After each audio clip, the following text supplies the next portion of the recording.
May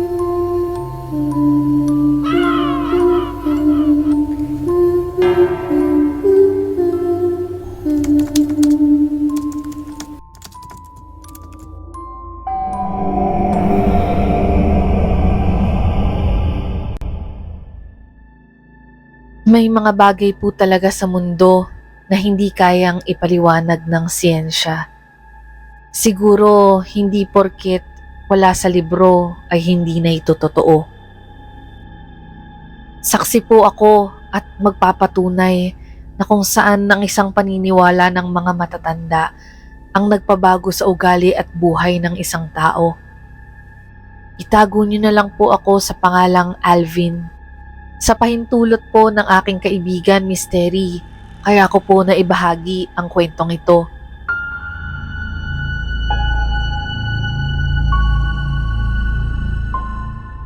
Magkakasama po kami sa isang kumpanya. Ako, si Rodel at Jojo. Magkakabatch kami sa mga natanggap doon sa kumpanya. At simula noon ay doon na po nag-umpisa ang pagkakaibigan naming tatlo. Sa aming tatlo, si Jojo ang masasabi kong adventurous, willing mag-take ng risk, pero may pagkamayabang. Si Rodel naman ang tahimik sa amin, sumasakay na lang kung ano yung gusto naming gawin. Siya yung madaling yayain o walang angal. Habang ako naman yung kasalungat ni Jojo. Hindi ako nagyayabang pero diretso lang ako at totoo sa mga kinikilos at sinasabi ko. Sa tagal na naming magkakaibigan ay kilala na namin ng mga pamilya ng bawat isa. Halos magkakapatid na nga po ang torenga naming tatlo, Miss Terry. Isang Biyernes ng gabi ay nagkayayaan kaming tatlo na magbar muna bago umuwi. Sakto kasi ay payday ng araw na yon at sakto walang pasok kinabukasan.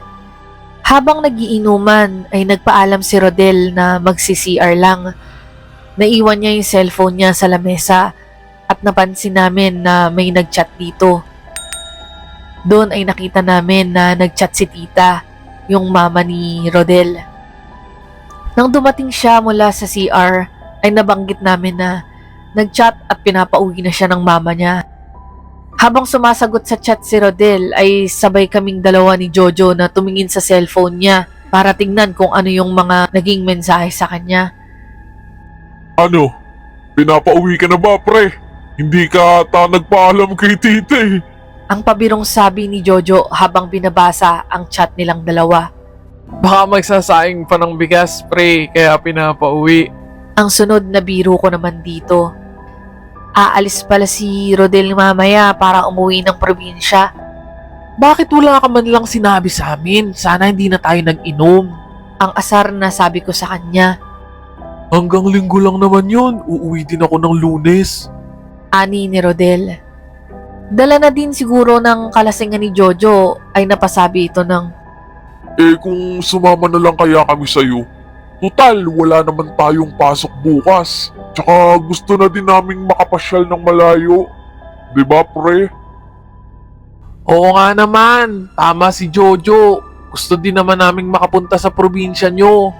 Sambit ko na lang kay Rodel.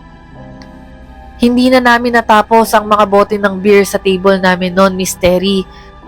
Agad kasi kaming umuwi para ayusin yung mga gamit na dadali namin sa pamamasyal sa probinsya nila Rodel. Mga bandang 9:00 na ng umaga nang makarating kami mismo sa bahay nila Rodel. Agad naman kaming sinalubong upang batiin ng mga magulang at kapatid niya. Mababait sila at halos asikasong-asikaso kami. Halos magbuhay-hari nga kaming dalawa dahil wala kaming ginagawa sa bahay nila. Kung gusto nyong maglakad-lakad sa labas, magsabi lang kayo ha. Mas presko ang hangin rito kumpara sa Maynila. Ani ng tatay ni Rodel nang makita kaming nakapamintana sa bahay nila. Talaga po? Ang gulat na nasabi naming dalawa ni Jojo at halatang may pagkasabi kami. Ngayon na lang din kasi kami ulit nakapamasyal sa ibang lugar, Miss Terry. Halos trabaho, bahay at bar na lang talaga ang nagiging takbo takbo ng mga buhay naming tatlo. Papalabas na kaming tatlo sa bahay nang nagsabi si Rodel na saglit lang at may nakalimutan siya sa kwarto niya.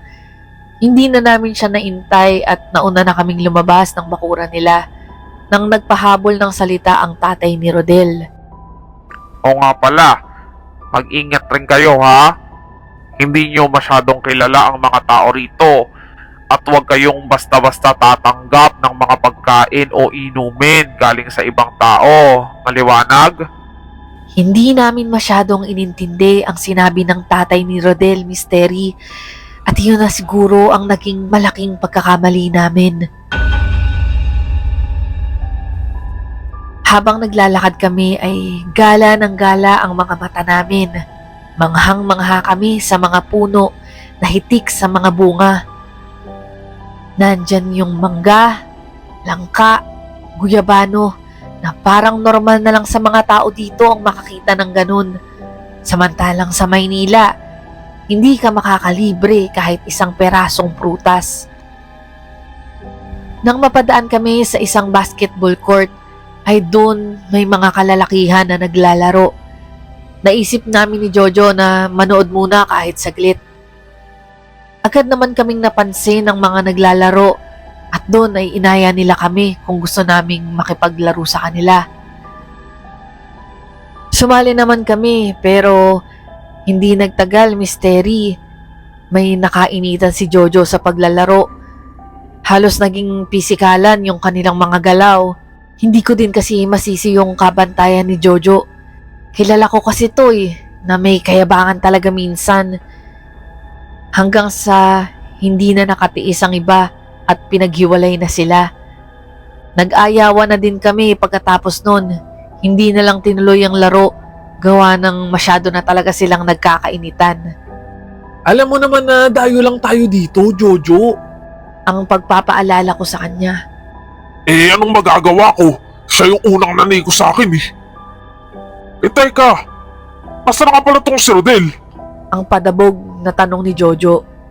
Napagkasundoan na lang namin na umuwi na lang nang may nadaanan kaming mga may edad na lalaki na nagiinuman sa isang bakuran. Napatango ang mga ito sa amin at kami naman ay ngumiti na lang.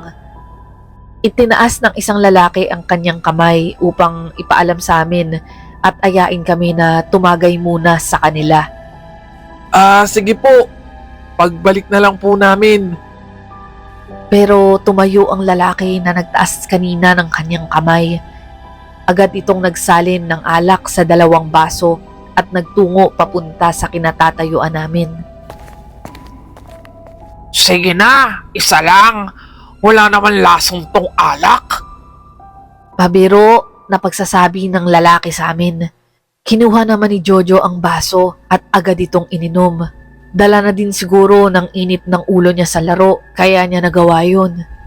Humarap naman sa akin ng lalaki at inaabot pa yung isang baso para inumin ko. Kinuha ko ang baso sa lalaki at nang akma ko ng iinumin ay tinabig ako bigla ni Rodel mula sa likod. Dahilan para matapon ang alak sa baso. Kanina ko pa kayo hinahanap at magtatakalian Ani ni Rodel sa amin. Pasensya na po kayo, Mang Lando. Bisita po namin sila. Okay lang, kaso hindi nakainom tong kasama mo. Pabiro niya. Okay lang po. Punta na lang po kayo dun sa amin. May konting salo-salo at birthday ni Inang. Sige. Pagkatapos namin dito. Nagpaalam kaming tatlo na aalis na at nagpatuloy kami sa paglalakad. Sa daan ay nabanggit ni Rodel ang bilin sa kanila ng kanyang tatay na huwag tatanggap ng pagkain o inumin mula sa ibang tao. Agad namang sumagot si Jojo kay Rodel ng pabalang. Bakit? May mga mangkukulam ba dito? O aswang? Saglit na natahimik si Rodel sa amin. Dito ay nagkwento na si Rodel ng pamahiin sa kanilang bayan. Babala kasi ng mga matatanda na bago ka tumanggap ng inumin o alak na nasa baso mula sa ibang tao, ay tingnan mo muna kung ang isang daliri nila ay nakalublob sa loob ng baso. Isang senyales daw kasi yun na may masamang balak sa'yo ang taong nagbibigay ng inumin.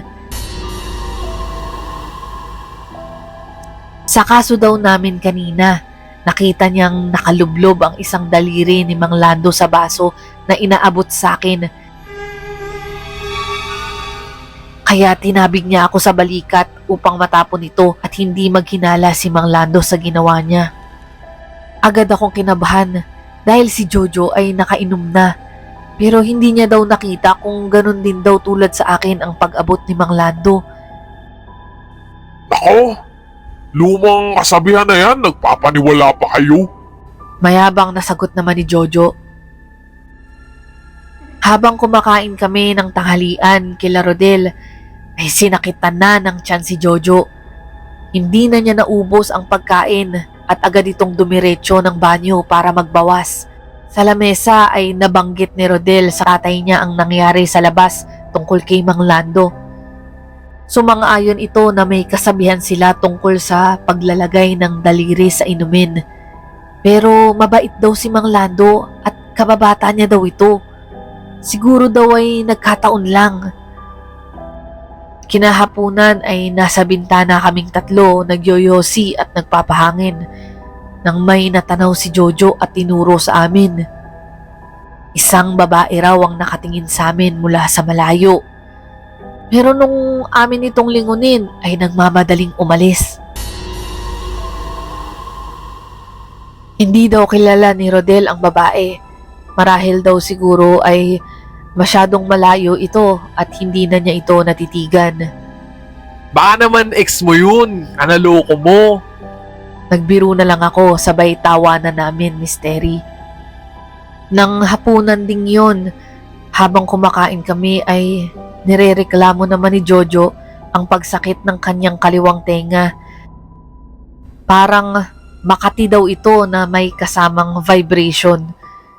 Sinabi na lang namin na baka napasukan ng langgam at lagyan ng suka ang loob para lumabas daw ang langgam sa kanyang tenga. Matapos lagyan ng nanay ni Rodel ang tenga ni Jojo ay hindi pa din daw maalis ang pangangati nito at pagkakaroon ng tunog. Pre, bukas pumunta na lang tayo ng bayan para makabili tayo ng gamot dyan para sa tinga mo. Ang sabi ko kay Jojo. Mga bandang 9:00 na, Misteri, nang magsimula kaming mag-ayos ng aming hihigaan. Dalawa lang kami ni Jojo sa kwarto.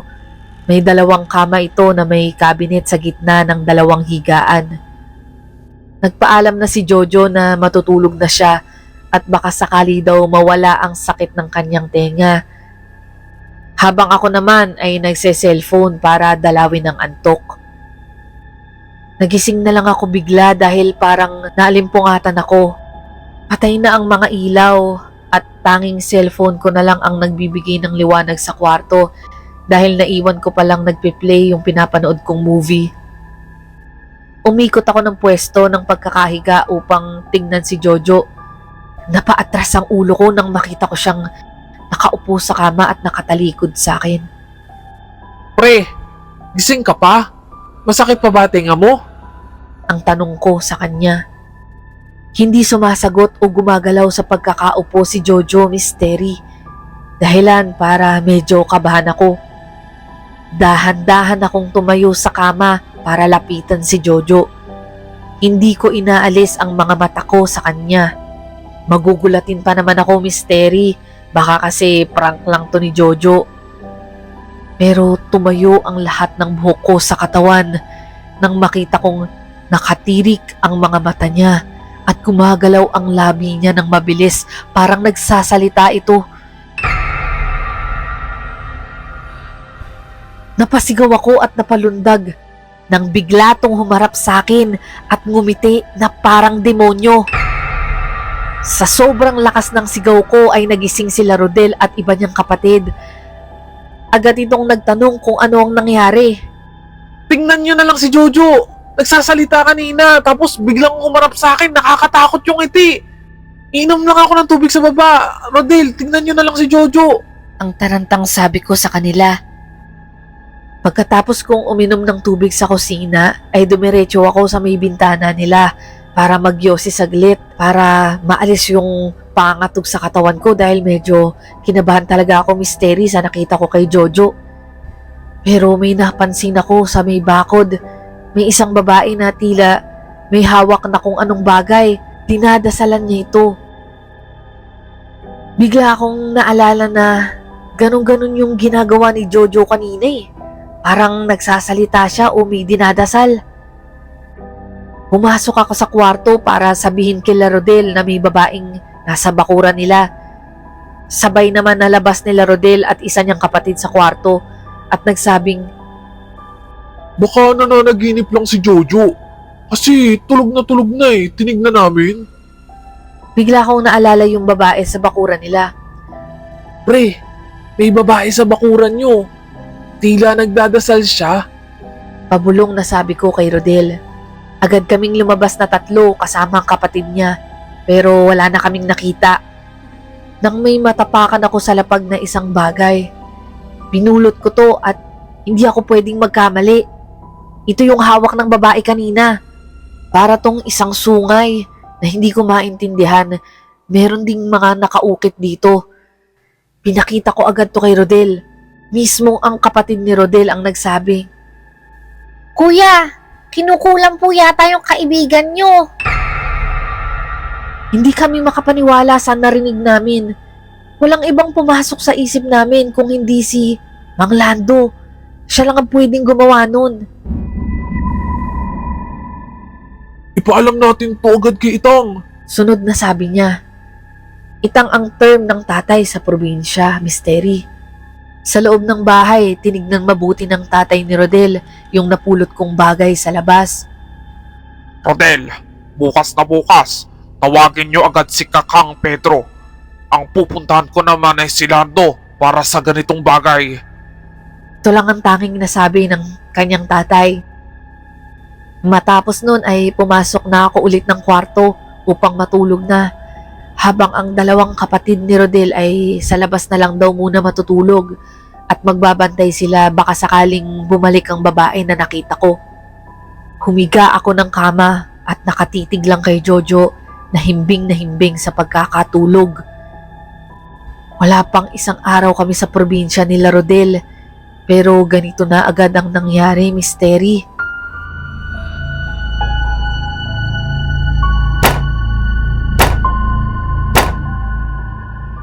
Nakapikit pa ang mata ko nang magising ako sa maingay at patuloy na kalabog. Pagdilat ko ng mata ko ay halos mahulog ako sa kama. Nakita ko si Jojo na nakatayo sa gilid ng pader at inuuntog ang kaliwang tenga niya. Palakas ito ng palakas. Bigla akong natauhan at agad tumayo para pigilan siya sa kanyang ginagawa. Nang akin siyang hawakan, ay nanlamig ang buo kong katawan. Nakatitig siya sa akin ng malalim at nakangiti na naman ng nakakatakot. Habang patuloy ang pag-untog niya sa pader, agad ko namang tinawag sila Rodel, kaya tinulungan nila ako para ihiga sa kama si Jojo. Kitang-kita ko ang galit sa mukha ng tatay ni Rodel. Galit para sa kanyang kababata na si Lando. Hindi na sila nag-aksaya pa at pinatawag nila si Kakang Pedro. Isa daw po itong kilalang albularyo sa lugar nila. Kitang-kita ko rin yung dami ng dugo mula sa tenga ni Jojo, Misteri. Sa sobrang lakas ng pag-untog niya sa pader ay imposibleng hindi ito magtamo ng kahit na ano. Umalis ng sabay ang kapatid at tatay ni Rodel, Misteri. Tanging hiling na lang namin ay dumating na agad sila kasama si Kakang Pedro. Awang-awa na ako para sa kaibigan ko. Napasigaw ang isang babaeng kapatid ni Rodel. Itinuro niya na may lumabas na ipis mula sa tenga ni Jojo. Hindi namin alam ang gagawin ng mga oras na yon, Misteri.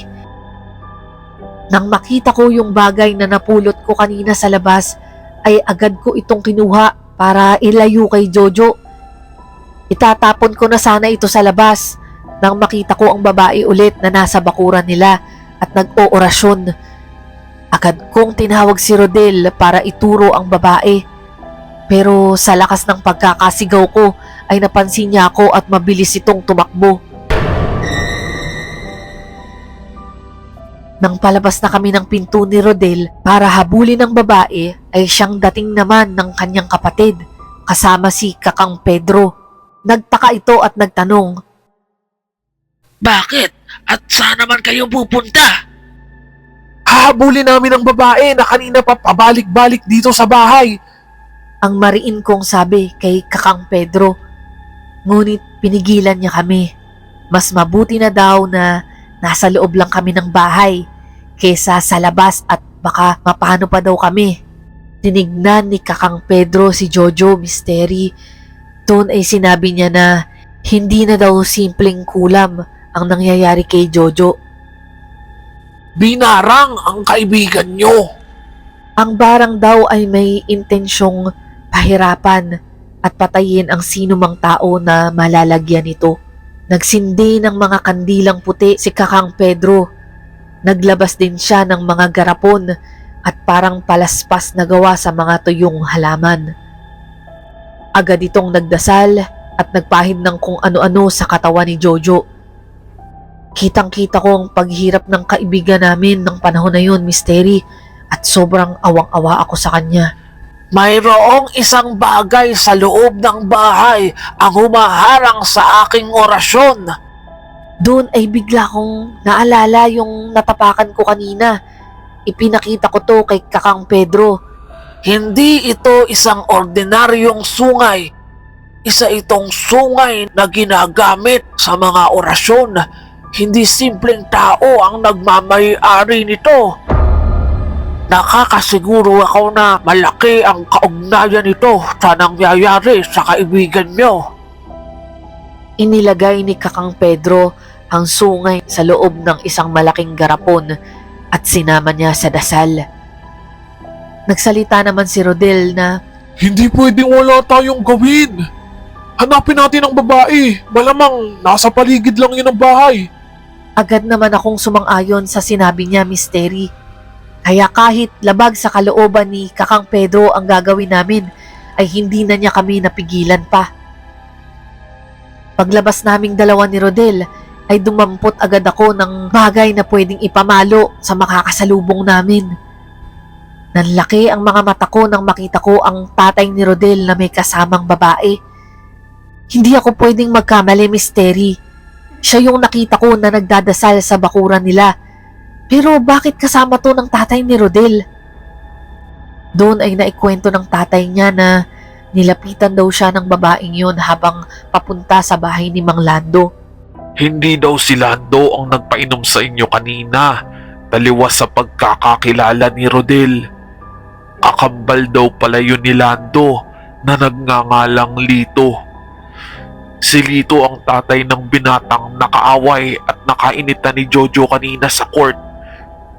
Sa tindi daw ng galit ng binata ay nagsabi ito sa kanyang tatay na gusto niya itong ipakulam.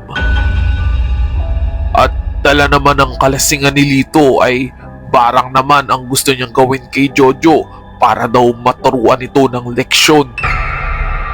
Agad naman akong sumabat sa pagsasalita ng tatay ni Rodel. So, siya pala yung nambarang sa kaibigan namin.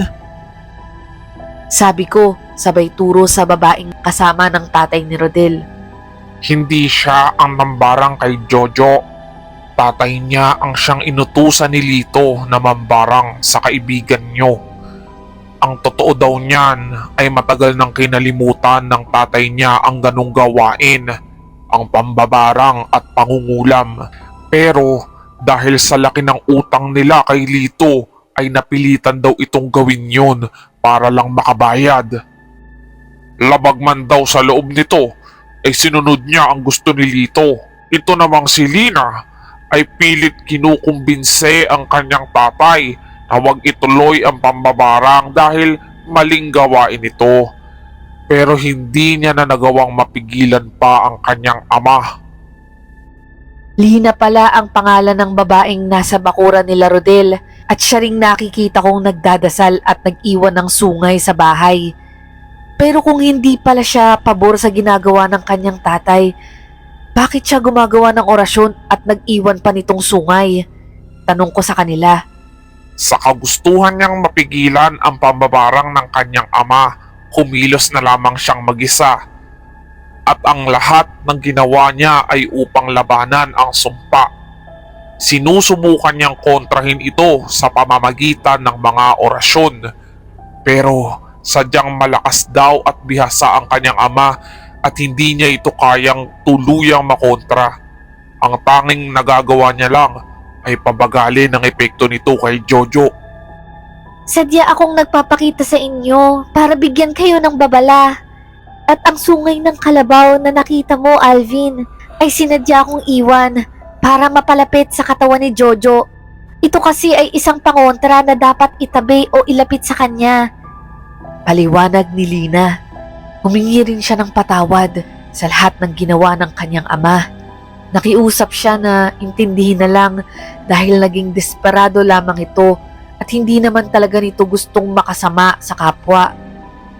Kita ko misteri sa mga mata ni Lina ang labis na paghingi ng sorry. Dahil sa nalaman namin na buong katotohanan, dali-daling kinausap ng mga magulang ni Rodel si Mang Lito at nakiusap na kung pwede ay ihinto na lang ang kanilang pinapagawang pambabarang dahil isa lang naman itong simpleng hindi pagkakaunawaan. Nagmungkahi rin ang tatay ni Rodel na sila na lamang ang magbabayad ng lahat ng utang ng tatay ni Lina. Nakuha naman daw sa pakiusap si Mang Lito at kahit napipilitan daw ay humingi ito ng dispensa sa nagawa niya para kay Jojo. Magandang balita! Maayos na ang kalagayan ni Jojo. Nawala na ang sumpa sa kanya at isang malaking tulong ang sungay ng kalabaw na iniwan ni Lina dahil kung nagkataong wala yon ay hindi na aabutin pa ng umaga ang inyong kaibigan. Ilang oras ang nakalipas ay nagkaroon na ng malay si Jojo. Ikinuwento namin ang nangyari sa kanya. Kung hindi ako nagpabugso-bugso ng damdamin, ay hindi ito mangyayari sa akin. Dayo na nga lang ako pero ako pa ang nagpakita ng tapang. Pasensya na ho kayo sa gulo na dinulot ko sa inyong pamilya. Malungkot at nagsisising wika ni Jojo. Lahat kami ay nahabag sa kanya, misteri. Umabot pa sa ganito bago siya namulat at naliwanagan. Pero nagpapasalamat na rin kami kasi hanggang dito lang ang nangyari sa kanya at hindi siya tuluyang napahamak. Kinabukasan ay agad kaming nagtungo ng bayan para ipasuri si Jojo para sa kanyang tenga. Yun nga lang po, misteri. Naapektuhan na ang kanyang pandinig sa kaliwang tenga. Humina po ito dahil sa tindi ng injury sa pagkakauntog sa pader. Inirekomenda ng espesyalista na magpagawa na lamang ng hearing aid. Tanggap naman ni Jojo ang nangyari sa kanya. Umuwi din po kaming tatlo matapos nun at dito na lamang sa Maynila nagpatuloy ang pagpapatingin ni Jojo sa kanyang tenga. Sa kasalukuyan po, misteri, magkakasama pa rin po kaming tatlo sa trabaho. Ako naman ay nagbabalak mag-abroad para sa pamilya ko. Si Rodel naman ay may kasintahan na at balak niyang magbakasyon ulit sa probinsya na kasama ito. Si Jojo naman, misteri, ay napakalaki ng pinagbago. Naging mapagkumbaba na siya at maayos na ang pakikitungo kahit kanino. Dito na po nagtatapos ang aking kwento.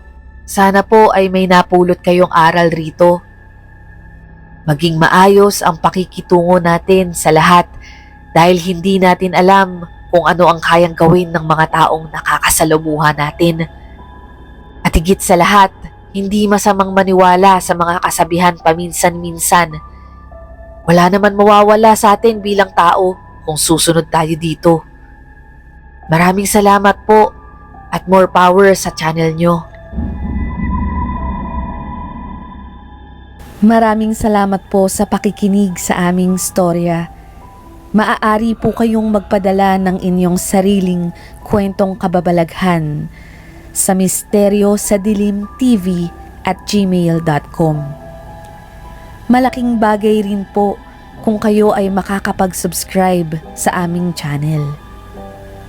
Maraming salamat po at hanggang sa muling misteryo sa dilim.